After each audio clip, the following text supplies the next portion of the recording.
Deutsche Bank and Trump. When Wall Street would not touch Trump, there was only one bank that did. The inside story and a sneak preview of an upcoming book on the subject.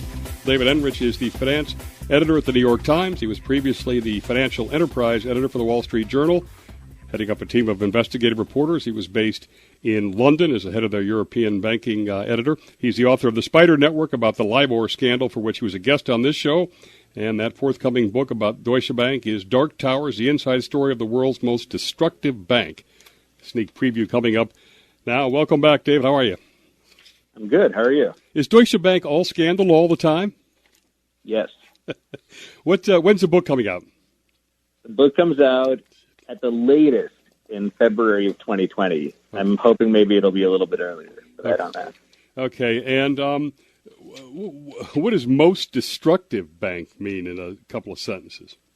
You know, we had some debate about whether I could get away with that, because that's obviously a subjective determination, right, concluding that it's the most destructive bank in the world. It's got lots of competition, that's for sure. Ultimately, what clinched it for me is a few things. One is that, at least, especially in the recent past, this has been a bank that where there is a financial scandal, just about anywhere in the world, Deutsche Bank is there, generally front and center, usually with its employees committing crimes, and almost always with their managers and the executives above them, sometimes right up to the top, knowing about it. That's thing one. Thing two is the Donald Trump relationship, which, depending on your political perspective, is either a very destructive thing or a very good thing, because without Deutsche Bank, Donald Trump would not have become president. And the third and final thing that just really cinches it is that this is a bank that over the decades has just done some indisputably evil things. This is a leading financer of the Holocaust. Is the book going to have any smoking gun on Trump? Well, I mean, the smoking gun that everyone's been looking for a few years now is this notion that Deutsche Bank serves as the nexus between Donald Trump and secret Russian money. Yes. And it turns out I've spent a couple of years now trying to answer that question and talking to hundreds of people at the bank, including almost all of the people at the bank who over the years have handled the Trump relationship. Okay. And not surprisingly, every single one of them without fail says there's nothing to that, what they call a conspiracy theory, that Russia is funding Trump or was funding Trump through Deutsche Bank. And if you had asked me up until maybe a month or two ago how I would handicap those odds that the bank was doing something with Russia to Donald Trump, I would have said the odds were maybe 10%, 15%. I certainly hadn't found a single piece of evidence to substantiate that. But then about 2 months ago, I encountered a woman named Tammy McFadden, who is with a former employee, a compliance officer in the anti-money laundering department at the bank down in Florida. And she told me that she had seen right in the heat of the presidential election in the summer of 2016 that Jared Kushner's company had been moving money to Russians. And that just blew my mind for a number of reasons, but it also really shook my assumption that there's really nothing to see here. And so all of a sudden, in my brain at least, the odds that there really is a smoking gun went from maybe 10 or 15% to something pretty close to 50%, I would say. And there's still a lot of reporting going on in this. There's a number of congressional investigations and other investigations as well into this relationship. And those are being conducted by people who have subpoena power, which I unfortunately do not have. And I think we'll know more in the next few months. And right now, I have not found a smoking gun, but there is a lot of smoke. There's just no. All right. Well, let me parse this a little bit with you. You said smoking gun, the conspiracy that Russia was funding him. How about the fact, I think it's pretty indisputable, that Russian oligarchs have funneled money through the Trump organization by, whether you want to call it about buying condos overpriced or whatever, and that's a form of money laundering. Now, the question is willful blindness a legal defense? It's not for a bank. But, it's hard to believe that Trump didn't know who was buying these condos. And why wouldn't, to me, and that's money laundering. And by the way, as you know, his casinos pleaded guilty to money laundering. Yeah, the question, though, is whether that is through Deutsche Bank. And I see. You when I say smoking gun, you're referring to via Deutsche. Listen, okay. There's no dispute. I think it's already pretty firmly established there were a lot of contacts between Donald Trump, especially over the years, between Donald Trump and various Russians of ill repute.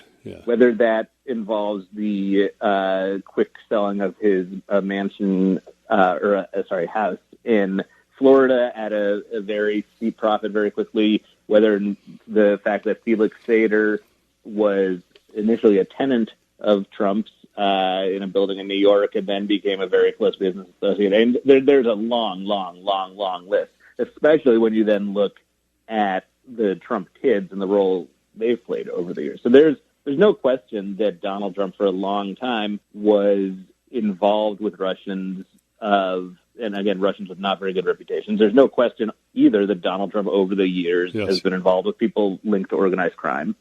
And the question I have, and I think is on the minds of a lot of people in Congress right now, is whether there is something new there, something that was secretly happening in more recent years that has not yet come to light, and that either was used to curry favor with the president or with Trump currying favor with the Russians somehow, or created a situation that right now leaves the president financially vulnerable. It's basically given Russia leverage over the president in some way. And the most obvious thing that would be is if Trump secretly owes or has received money from the Russians or Russian oligarchs or the Kremlin or whatever. And so that was kind of the conspiracy theory that I was alluding to, which is that the notion is that through some state-owned Russian banks, that Deutsche Bank was getting money from the Russian banks, essentially, and funneling that to Trump. And that's rumor that has been circulating in Washington and New York and probably elsewhere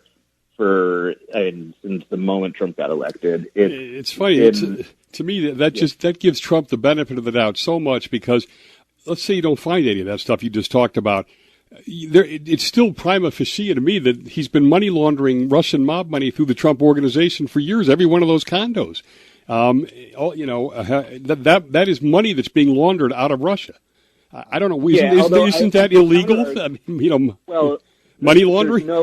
Look, the real estate industry in America is filthy, and that's just especially in the high end, especially in major urban areas. And in fairness to Trump, that is not something that's peculiar to him. That's something that if you look at the Manhattan skyline and you look at the big luxury high-rises that are going up, most of those, I think, are going to very wealthy foreigners. There's very little disclosure about who is actually buying them. They're all done through shell companies. And clearly, for many years now, the United States has been one of the premier destinations for international money launderers because they can put it in American real estate, which is a great asset to have. Right. And there's no disclosure. It's hidden. And so, I think if we had a proctologic examination of Trump's who owns every single one of the condos in Trump's buildings, we would find that he has probably more than his share of money launderers or criminals. But again, I don't think, to me, that's not... I don't know what you call that is. Let me ask you, getting back to the criminal money laundering, the weak controls there, you talked about Kushner Bank to Russian individuals. What you uncovered, or it's been uncovered, what is the Trump Foundation? Why would it show up on what should have... These are SARs that were not filed, right?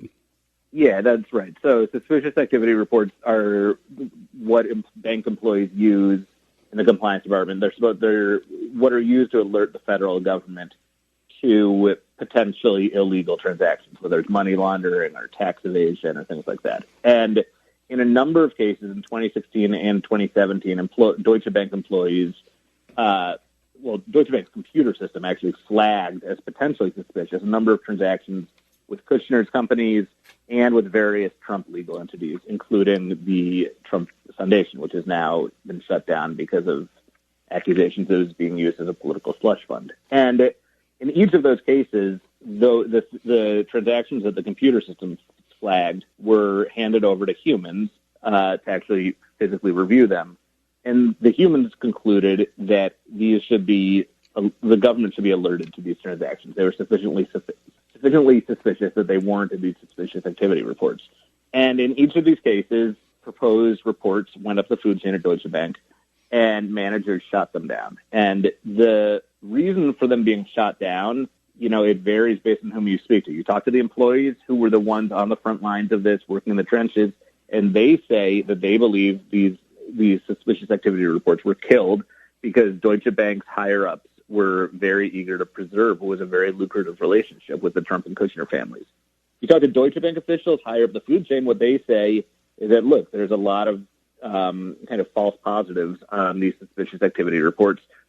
Senior people looked into these transactions and concluded there really was nothing wrong with them, and that's why the reports were killed. And the bottom line is I don't know what the truth of the matter is. What I do know is that Deutsche Bank has a very well-documented history of going back many years of having very weak systems and controls in place to deal with anti-money laundering. And so this is something that is now being investigated by people in Congress and in the FBI. All right, we've got more Trump and his only remaining bankers coming up.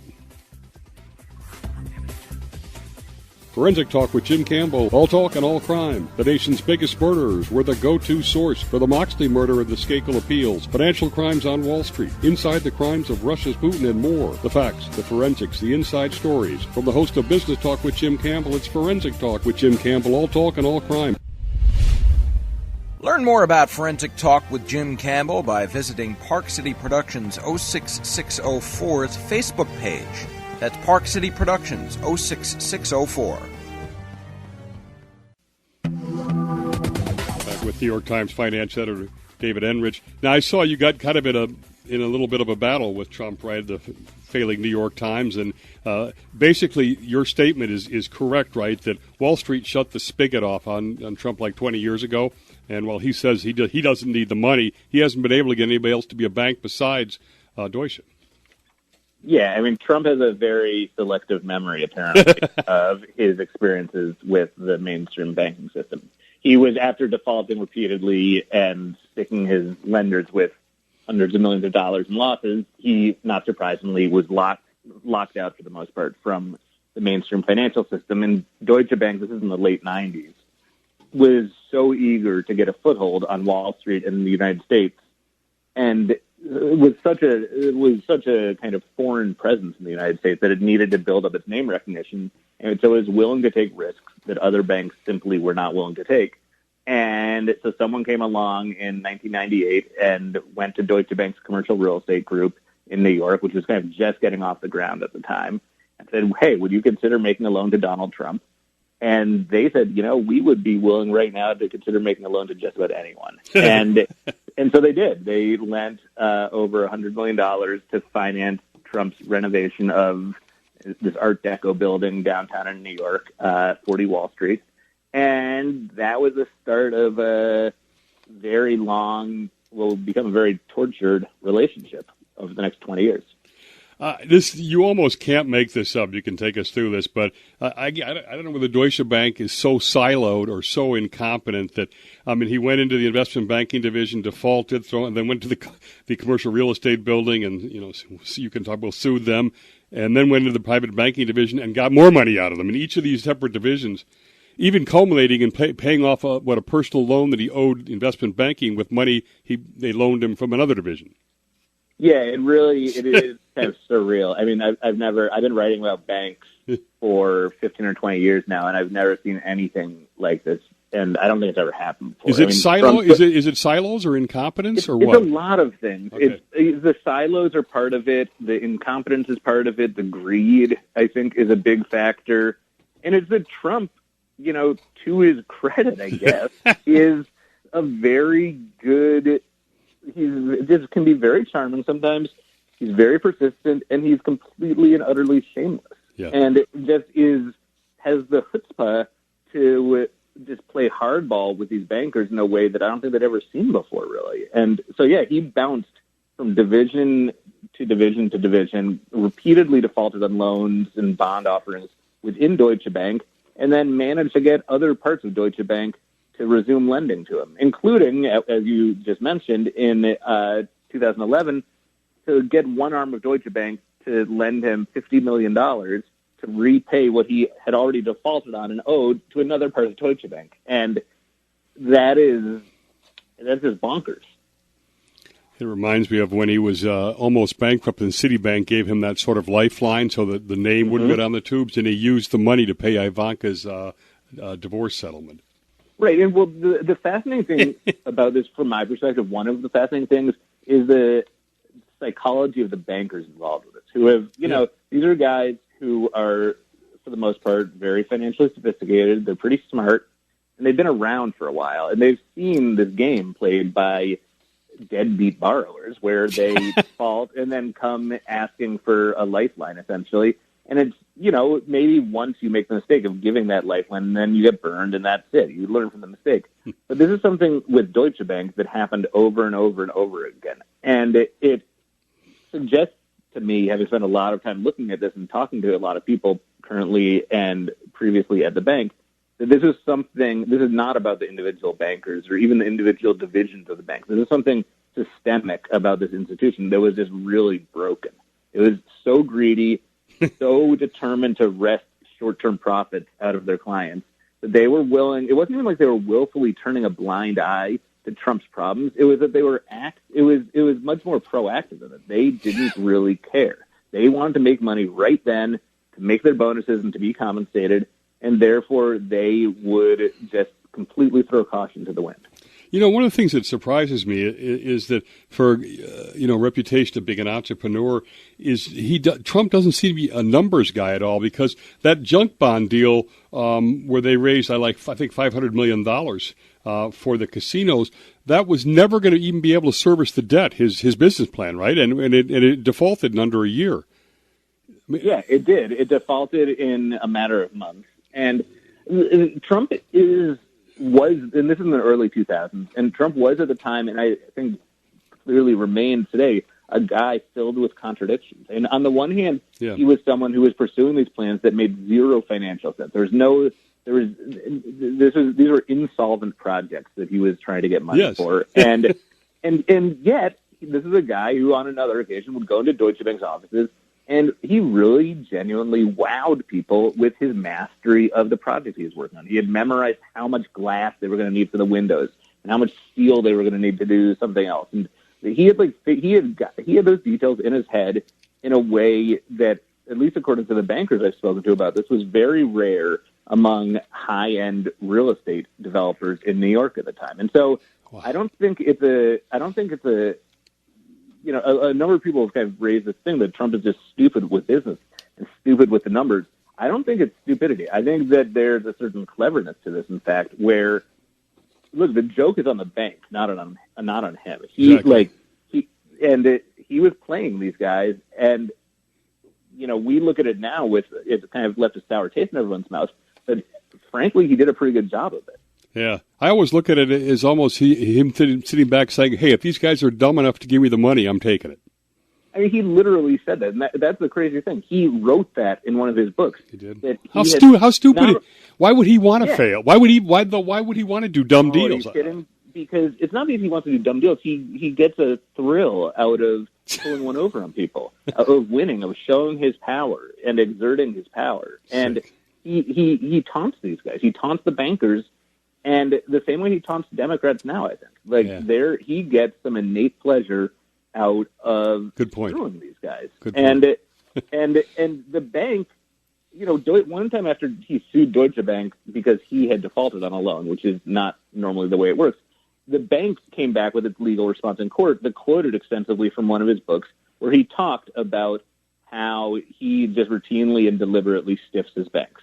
And the bank, in its legal filing, says anyone can see and should be prepared for Trump to pull these bad arguments out of his head and default on loans and then try and get out of it. And it's written by Deutsche Bank lawyers with zero introspection about the fact that they should have done that due diligence. They should have read his book and seen that he is open about stiffing his lenders, and then why would you lend to him? It's actually the same. He has the same philosophy on his subcontractors, too. I know he does. Doesn't pay them. He doesn't pay them. Over and over and over again, we've seen this with him. He just wiggles or weasels out of money that he owes, and 9 times out of 10, I think he not only gets away with it, but he is really gets some pleasure out of doing it. We'll be right back. Our third segment. We'll see Trump burn 2 more divisions at Deutsche coming up.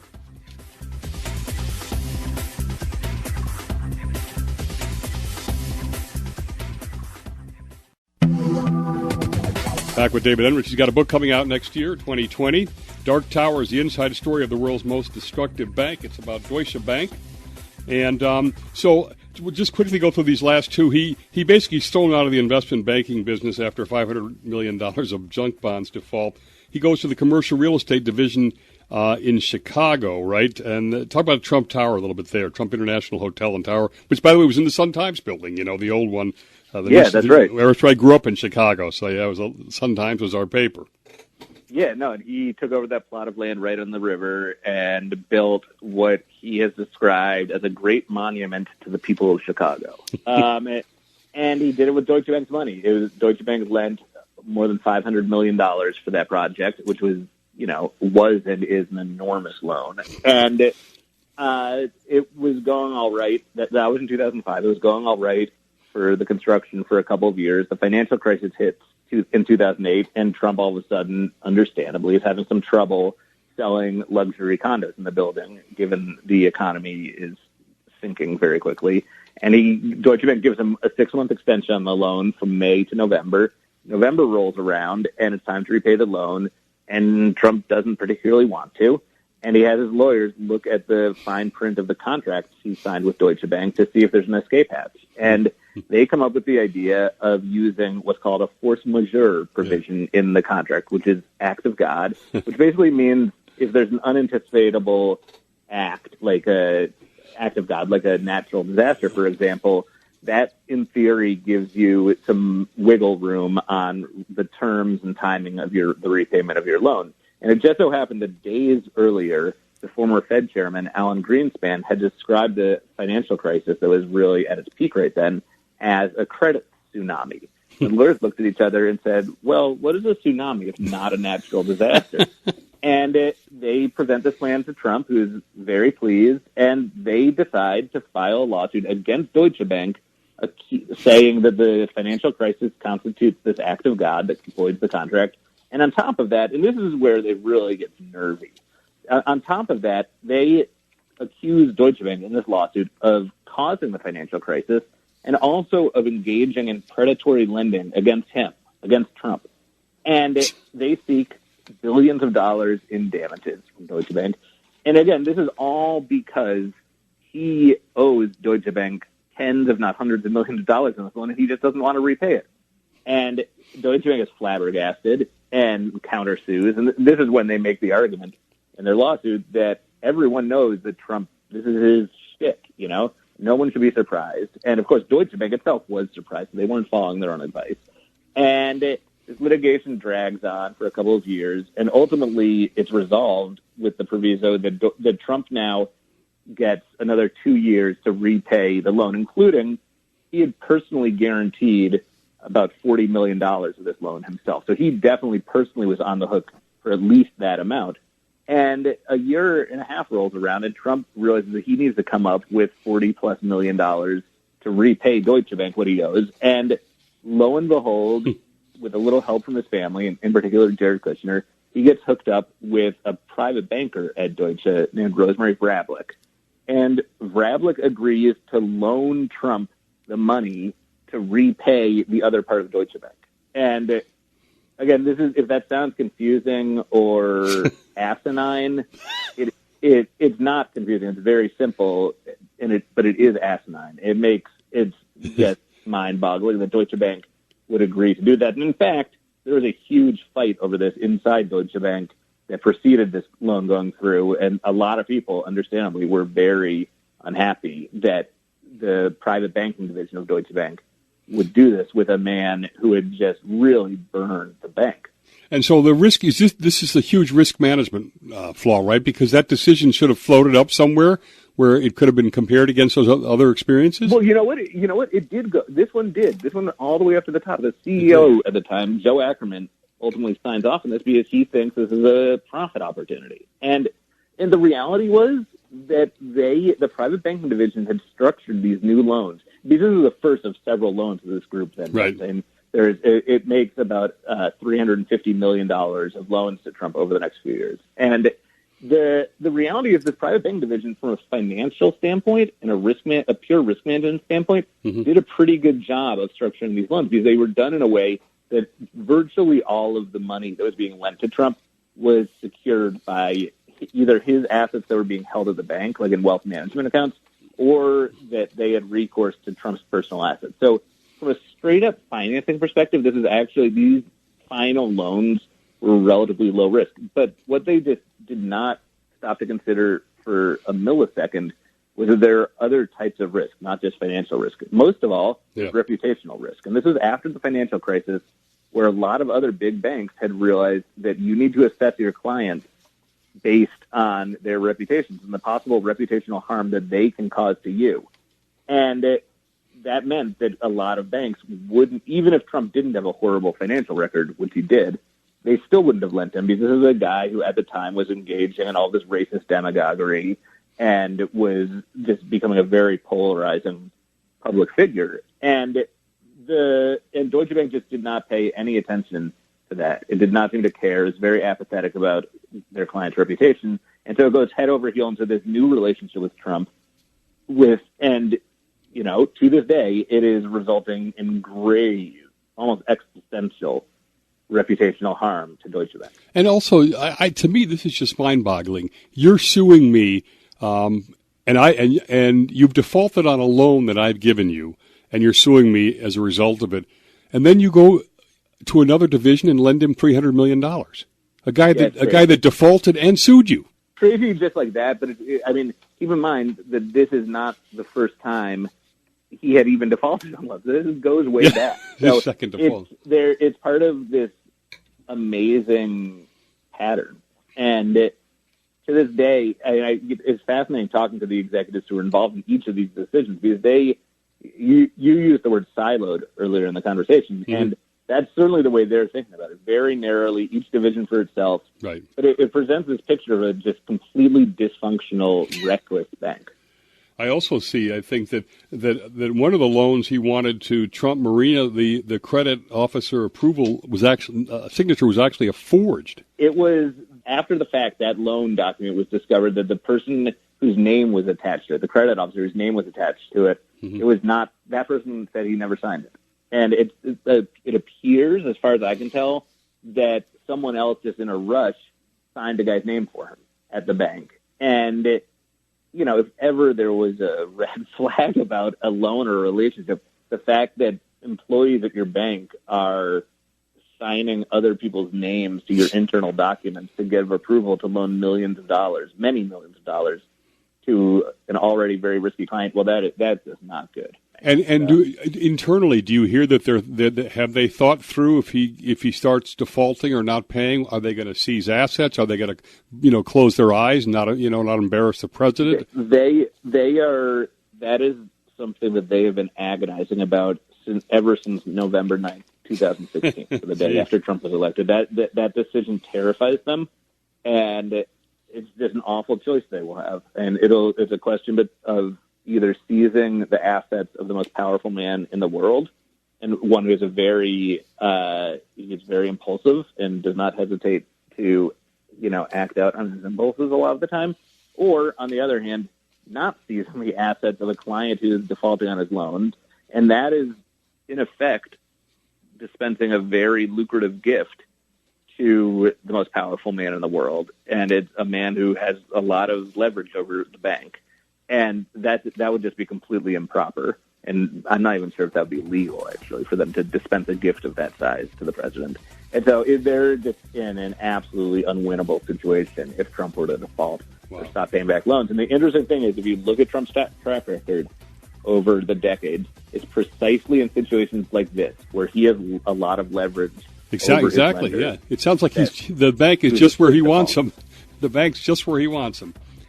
Final segment coming up. Congress is going after Trump and the future of Deutsche Bank. Would you like to host your own radio program or podcast? Park City Productions 06604 is a Bridgeport, Connecticut-based radio broadcast solutions company. Follow us on Instagram, like us on Facebook, and subscribe to our YouTube channel. That's Park City Productions 06604. Call us at 203 888-522-8801. He's investigating the Trump-Deutsche Bank relationship. That's David Enrich. Let me ask you this. I thought it was criminal fraud, and Paul Manafort seems to be a case of that, for filing false net worth statements on loan applications, right? And there's all kinds of examples of Trump inflating his assets, $3 billion in one case when they found he had $788 million. He got Deutsche to say that he had $8.7 billion so he could bid for the Buffalo Bills. How does he seem to get away with this?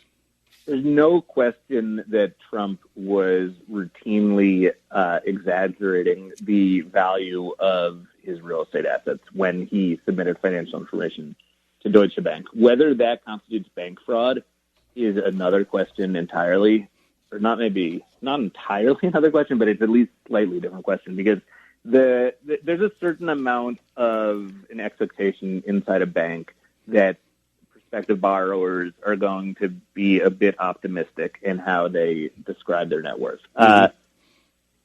People I've talked to inside Deutsche Bank who looked at these figures said it was very clear at the time that he was exaggerating, and there was an easy way for them to deal with it, which is that they would just mark down the value of his assets by 60 or 70%, and that would get them to a more conservative place, and they could get a loan. Yeah, and so, that is there actual harm there? I don't know. Is that fraudulent? I don't know. And the bank did not really have the wool pulled over its eyes. It was aware that he was being very optimistic in the valuations he was providing, and they dealt with that. So I'm not sure that's illegal at all. But it's certainly not best practices. I guess Paul Manafort might disagree with that, too. He seems to have been nailed for this. But Congress is now two committees there, House Intel Committee and the Financial Service Committee, have subpoenaed, records from Deutsche Bank. What is it they're trying to find, and is it just a fishing expedition to keep him under sort of investigative gun? I think there's a certain fishing expedition element to this. I think these committees are run by Democrats, and they would love nothing more than to dig up some dirt on the president and his finances. On the other hand, there's a lot of smoke here, as I've said, and I think it is worthy of investigation. I personally would certainly be curious to know a lot more about Trump's finances and what was going on inside his bank accounts, and I think that is of public interest. And so they've subpoenaed just gobs and gobs of materials from Deutsche Bank about this, his tax returns, his everything about just basically all of his personal and corporate financial information, as well as all sorts of other stuff inside the bank about how they've dealt with the account and any possible red flags they've seen. Will they turn that over, and will Trump's lawyers be successful blocking it? I don't know. Do they want to turn it over? Do they want to turn it over, you think? Yeah, Deutsche Bank, I mean, their public view or their public statement on this is that they will just follow the law, which is frankly unusual for Deutsche Bank. But talking to people inside the bank, I think they are eager to be as cooperative as possible. They're trying to show the world right now that they are not quite as bad a bank as everyone thinks they are, and being cooperative with these investigators who are digging into Trump is a good way to show the world that they can be a good bank, not just a bad one. The Trump's taxes, right, in which Deutsche has, or at least some years. Do you think and he's never released them and all this stuff, is there some big smoking gun that's going to come out of the taxes? God, I don't know. I mean, there's certainly, for whatever reason, Trump has spent an enormous amount of time, energy, and money keeping them secret. And maybe he is just trying to wind us up in the media. Or maybe there's something a secret there that he really doesn't want the world to see. Or could it be as simple as he wants to hide the fact that he's not as rich as he says? Perhaps only 10% is. Yeah, that's definitely a possibility. The bottom line is we just don't know. But as a general rule, when politicians are trying to hide something, I think it's a good thing to uncover it. Okay, as we get down towards the end, Deutsche Bank, the future, will they survive? They just had a failed merger attempt. What happens to them? I don't know, and the scary thing is I don't think their executives know either. I was just doing the math. Deutsche Bank's stock price right now is about $7 a share. Right. That is down 95% from its peak 12 years ago. So the company has gone from being one of the biggest banks, if not the biggest bank in the world, to being worth basically zero. That's extraordinary, and it shows that the people who are most attuned to what's going on at the bank financially have very little confidence in its ability to survive. Sears, by the way, was about that. Yeah, and look what happened to them. 97 or 100%. You don't feel that they have a strategy? I mean, they've had all this turnover in people. Is any of that coming together? No, I don't think it is. I mean, there's certain elements of the bank right now that are valuable and have a clear role in the strategy, but there's much bigger parts of the bank that just do not fit in to any coherent strategy, and more important, don't make any money. And it's very hard as a German institution that's largely controlled by German employees and is kind of reports into the German government in a sense to make business decisions that are good for shareholders. And that's important, right? Because if shareholders don't support you, your stock price goes to zero, and then it's game over. So I do not know what they're going to do to survive this.